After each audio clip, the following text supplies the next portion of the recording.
Scratch that off your bucket list, Miss Carol. Huh? You scratch that off your bucket list. Is everything okay? Michaela, did it go okay for you? Yes, sir.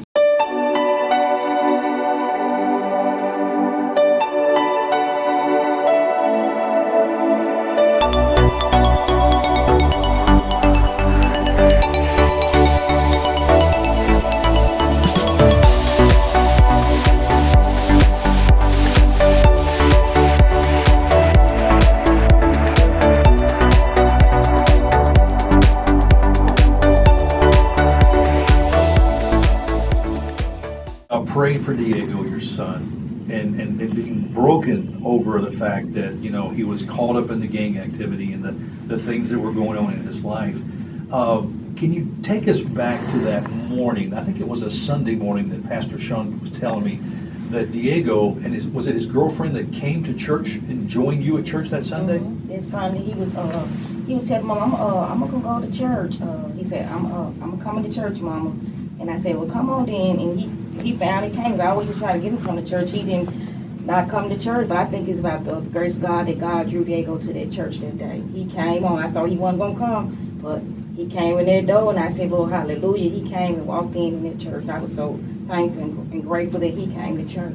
But at the end of the service, something special happened, I believe. Carol, you want to tell us about that? Yes, Pastor Sean was up there, preaching. He was saying, anybody want to get their heart to Christ? And I will never forget that day. They looked at me. He put his hand on my shoulder. He said, Mom, it's too late. And I said, baby, it's never too late to give your heart to Christ. He got on up there and went to Pastor Sean, and he told Pastor Sean, I want to give my heart to Christ. But let me say this real fast, even before that, because when I gave that invitation, even before Diego came, my heart was heavy because of the amount of people that were in there. And I said, man, I worked so hard here. And so my heart was in the wrong, place. But when I saw Diego come in, I was excited. I was like, man, we've been praying for Diego. And at the end, when I gave that invitation, no one came. So I was telling everybody to stand up because we were finna go. And that's when Diego came, because that was after, he tapped his mom because no one came and he thought it was too late. So when I was telling everybody to stand, he tapped his mom on the leg and said, Mom, is it too late? Is it too late? Is it too late? And that's when he came. Wow. Miss Carol, it's never too late. We might have somebody listening right now that feels like they've gotten so far away from God that, God could never forgive them. God could never accept them into his presence. But it's never too late, is it? It's never too late to give our heart to Christ. He's a forgiving God. He said, if we confess our sins, he is faithful. We just forget our sin and clean us from all righteousness. We have to believe that on today. Yes, we do. We need that. Believe that on today. And so Diego believed it that morning, right? Yes, he did. And I'm very grateful and thankful for my son's salvation. And let me ask you, that as you left the church that day, tell me about that conversation with you and Diego. It was just something different about him. He just looked so happy that moment. Yeah. He was just so happy. He was just, I never saw Diego that happen in that. He was just so happy. Yeah. Well, the very next day, because he gave his heart to Christ on April 2nd. That was on that Sunday. And then the very next day, I know, just being a teacher, I had sat down and I was, beginning to grade papers, and Mary rushed in, and she was like, Diego, I didn't know exactly what was going on. So I jumped up and I ran down to Carol's house, because she lives a few houses down from us, and she wasn't there. And I saw her next to the oldest son. I was next to the third child. I saw him, and I think he said they're at the church. So I ran back and I jumped in the car. And once I jumped in the car and I drove up a few blocks up to where the church is, and that's when I got out of the car, the first person I saw was Diego's little brother, and okay.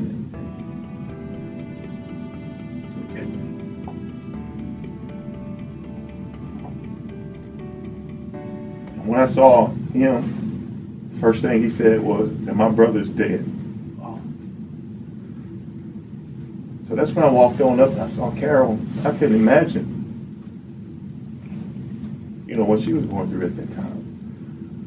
But he was standing up at the store across the street, and someone walked up and shot and killed him there across the street from the church.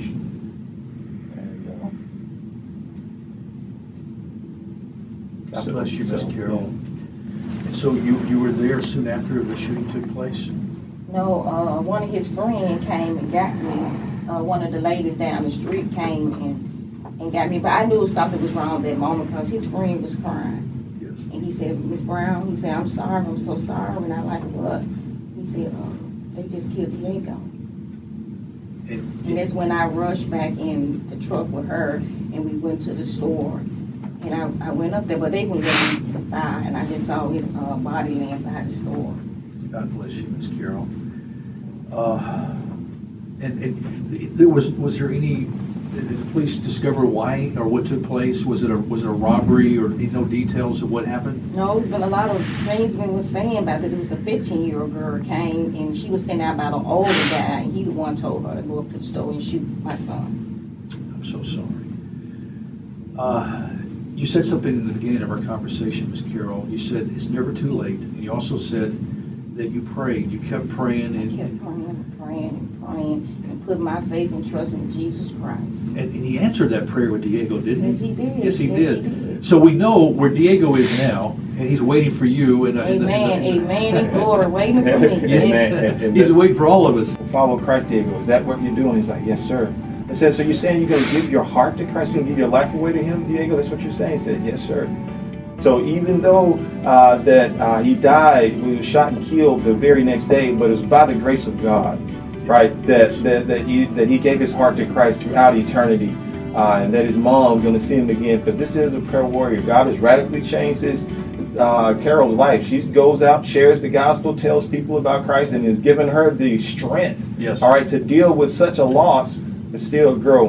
God bless in you. Christ. Sean, Miss Carol, thank you so much. God, appreciate you guys coming and sharing.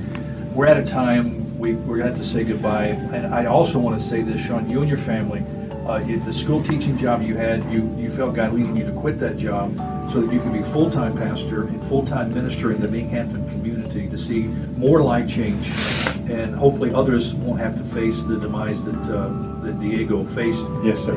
being shot. Thankful that he faced the opportunity to receive salvation in knowing Jesus. Just that. I mean, God's been my comfort.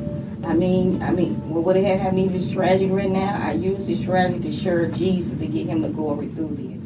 Hi everybody, I hope you guys like our video today, and don't forget to just be praying for the family and Miss Brown, Miss Carol Brown, and all her children. And I hope you guys like and subscribe to this video, and don't forget to share, and I'll see you guys on our next journey. Bye.